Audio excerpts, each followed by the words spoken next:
السلام عليكم مشاهدينا الكرام.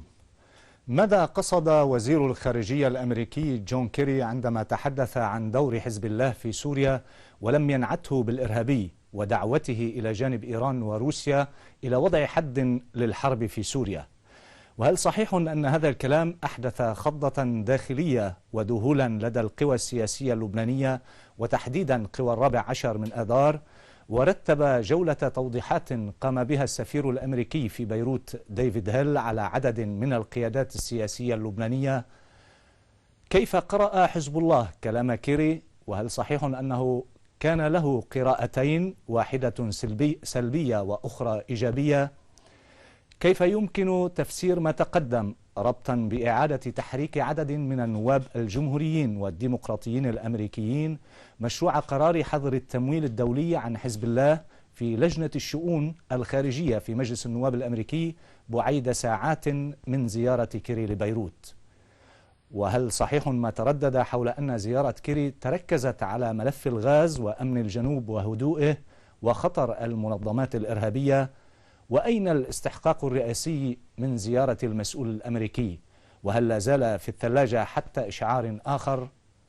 بموازاة ذلك يبدو أن اللقاءات المتلاحقة في مقر الرئاسة الثانية في عين التين لا تزال تدور في حلقة مفرغة، بما يعني أن نصاب الجلسة الانتخابية الاثنين المقبل لن يتوافر، وكذلك نصاب الجلسة التشريعية الثلاثاء المخصصة لاستكمال مناقشة ملف سلسلة الرتب والرواتب. كل ما تقدم سيكون محور نقاش المشهد اللبناني لهذا الأسبوع مع ضيفي في الاستوديو أستاذ القانون العام الدكتور محمد طي، ولكن قبل البداية تقرير يلخص المشهد لهذا الأسبوع.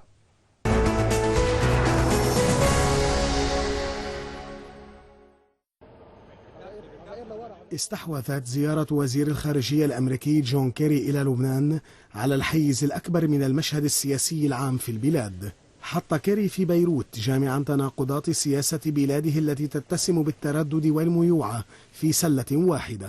لم تسهم الزيارة في أي حلحلة بموضوع الاستحقاق الرئاسي، لكنه شدد على ضرورة انتخاب رئيس جديد للبنان. والنقطة الإيجابية الوحيدة في مواقفه كانت في إنهاء مراهنة البعض على دعم أمريكي للوصول إلى قصر بعبدة عبر إشارة كيري إلى موقف بلاده الحيادي تجاه المرشحين، مكتفيا بالتأكيد على ضرورة تفعيل عمل الحكومة والحفاظ على مناخ الأمن والاستقرار. زيارة الدبلوماسي الغربي جاءت على مسافة أيام من الجلسة العامة لمجلس النواب ظهر الاثنين في 9 من حزيران الجاري لانتخاب رئيس للجمهورية، حيث لا تزال الأجواء غامضة وسط توقعات المراقبين بأن يكون مصير الجلسة كسابقاتها في عدم تأمين النصاب. قنوات الاتصال بين الفرقاء السياسيين تنشط قبل انعقاد الجلسة، وتوجت بلقاء رئيس مجلس النواب نبيه بري مع رئيس تكتل التغيير والإصلاح النائب ميشيل عون.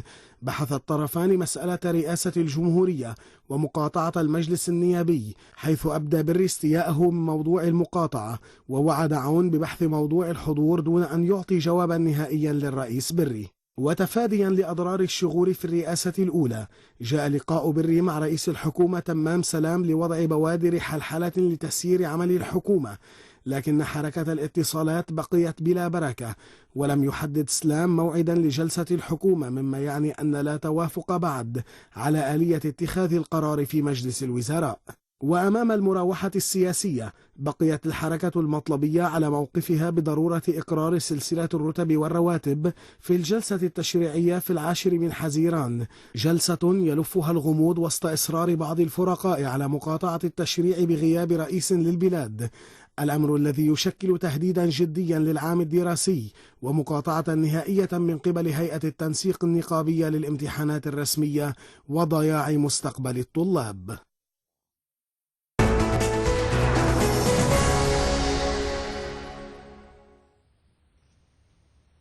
أهلا بكم مشاهدينا الكرام، وأرحب بضيفي في الاستوديو الدكتور محمد طي. أهلا ومرحبا بك دكتور. شكرا. أهلا فيك.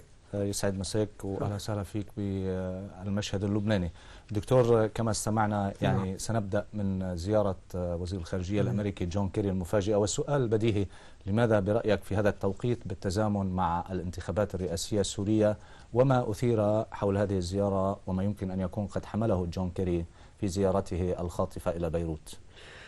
نعم، يعني مسألة الانتخابات السورية مسألة مهمة بقدر ما أظهرت تأييدا للنظام القائم للرئيس الموجود، وكان هناك نوع من تست، نوع من التجربة سبقت الانتخابات ما جرى في لبنان، وهذا ما يعني لفت الأنظار. نعم. وإلى حد ما يعني ربما خلط الأمور، بمعنى أنه إذا كان في لبنان، وفي لبنان يعني كل الضخ الإعلامي الذي حصل على هؤلاء الناس وكانوا يعتبرون المعارضة، وإذا بهم يذهبون إلى التصويت، معناته أنه فكيف سيجري الأمر في سوريا؟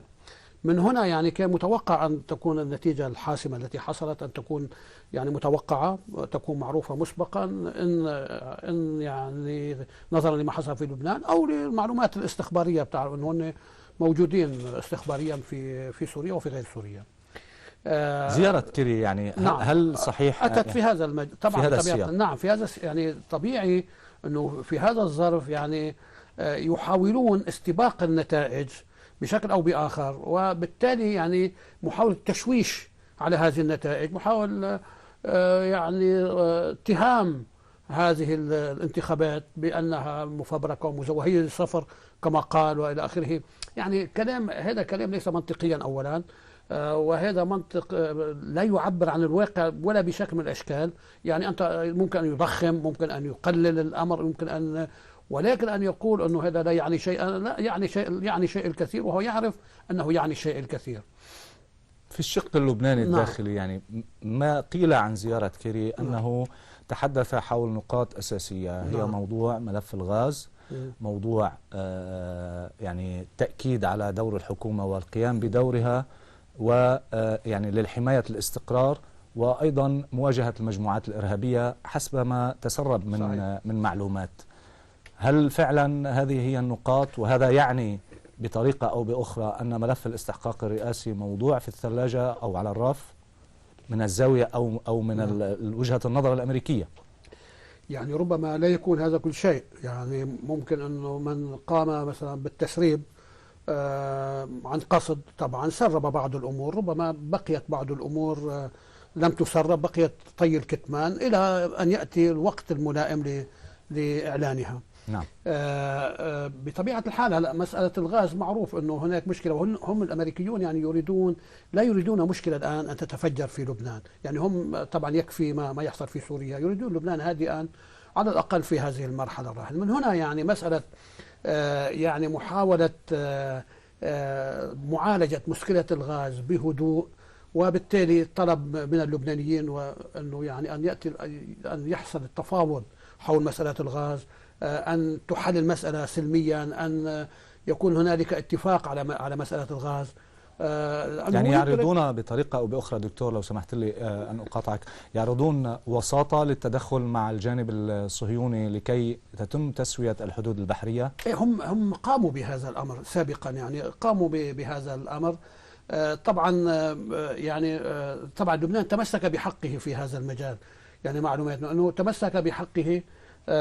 لذلك يعني هاي المنطقة التي المختلف عليها أو تحت مزدوجتين، طبعا أنه إسرائيل أنا بقول إسرائيل بين مزدوجتين أيضا، يعني حتى نعم. يعني هي تدعي أنها تملك هذه المنطقة. وطبعا نحن يعني أنا بقول أنه يعني حكوماتنا السابقة التي ورطتنا بهذا الأمر، يعني كان المفروض أن يحسم من حينه مع قبرص، وتحدد النقطة النهائية الثلاثية يعني بدقة، وقبل أن نصل إلى هذا الأمر بمطلق الأحوال. يعني هذا لا يعني أنه هذا من حقنا. نعم. سواء نحن يعني سواء نتساهل أو لسبب أو لآخر قلنا أنه نتوقف هنا بدل أن نصل إلى آخر الحدود أو كذا، لكن هذا لا يعني أنه نحن متسامحون بمسألة الغاز. هلا لما اعتبر الصهاينة أنه هذا الأمر هو مسألة خلافية، وليس مسألة خلافية، ده حقنا وانتهى الأمر. نعم. هلا الأمريكيون طرحوا بمحاولاتهم السابقة أن يعطى لبنان مثلا القسم الأكبر من هذه المنطقة، ويبقى ما تبقى منطقة خلافية. يعني هون 850 كيلومتر مربع. نعم. صار اتفاق انه طيب بتصور انا يعني في مساحه حوالي 500 او كذا، انه طيب خذوهم هودي، وهداك بيبقى محل نزاع. لم يقبل الطرف اللبناني بهذا الامر، لا، اذا ما في نزاع حول هالمساله نحن حدودنا تصل الى هنا. فهم الامريكيين اهتموا بهذا الامر من الاساس، وحاليا ما زالوا مهتمين لسببه انه يعني اولا انه طبعا هم يريدون لبنان يكون هادئا يعني بالمرحله الراحله، مش مستعدين هن حاليا يعني لمعالجه هيك امر، وانه متفجره بسوريا ويتفجر بلبنان وتفجر بالعراق، يعني طبعا بتلوص المساله بالنسبه لهم. لكن ايضا سبب اخر هو انه هذا النفط او الغاز اللي بلبنان يعني طبعا مساله مهمه بالنسبه اليهم، ربما من الجانب الاقتصادي اهتمامهم لان هناك شركاتهم ايوه ما تدخل على العمل في هذا المجال. فاذا كان يعني الامر هادئ وممكن التعامل معه بسهوله والى اخره، طبعا الشركات تدخل على هذا الخط. فهم يعني عم يمهدوا لامرين في مساله الغاز بطبيعه الحال. نعم. مساله انه الرئاسه طبعا حكى كثير انه هذا متروك لفرنسا، يعني مساله الرئاسه اللبنانيه متروكه للجانب الفرنسي. هن الامريكان يعني لا يتورعون الا اذا كان يعني مكره اخاك لبطل، يعني بمعنى انه ما عنده حل وما شايف يعني باب للحل حتى يوصل لنتيجه. طيب خليها هلا نترك هي الفرنسويه يعالجوها، والفرنسويه ما وصلوا لنتيجه فخليها واقفه، خصوصا انه كان المطروح التمديد. نعم. هي مساله التمديد هي يعني لما فشلت مساله التمديد عملت ارتباك بكل الجانب الاخر بما في 14 اذار، يعني من 14 اذار الى فرنسا، والامريكان انه يا اخي مكلفين الناس بهالموضوع ان يدبروا الامر. يعني ليس اولويه حتى المعلومات دكتور، يعني ما سرب من معلومات ان ملف الاستحقاق الرئاسي نعم. لم يطرحه كيري الا في اللقاء مع البطرك الراعي. صح، لانه البطرك الراعي هو ملاحق يعني هذا الامر حتى لم يطرح خلال لقاءاته الرسميه مع كل من الرئيس سلام والرئيس بري. هلا يعني ما هكذا لم يقال يعني انه لم يسرب شيء من هذا القبيل. انه طرح المساله فقط خلال لقائه مع البطرك الراعي، واكد الموقف الامريكي المعروف، الموقف الروتيني، لا نتدخل، ليس لدينا مرشح، لا ندعم احد، ليس لدينا فيتو على احد. يعني هي المعزوفه انه لا انت بتقول اتدخل وعم تتدخل، يعني هالكلام وكلامه انه حزب الله وما بعرف مين وكذا وسوريا، هذا تدخل. عم ما بنتدخل، ما كنت غرقان لا عند اذنيك بالتدخل.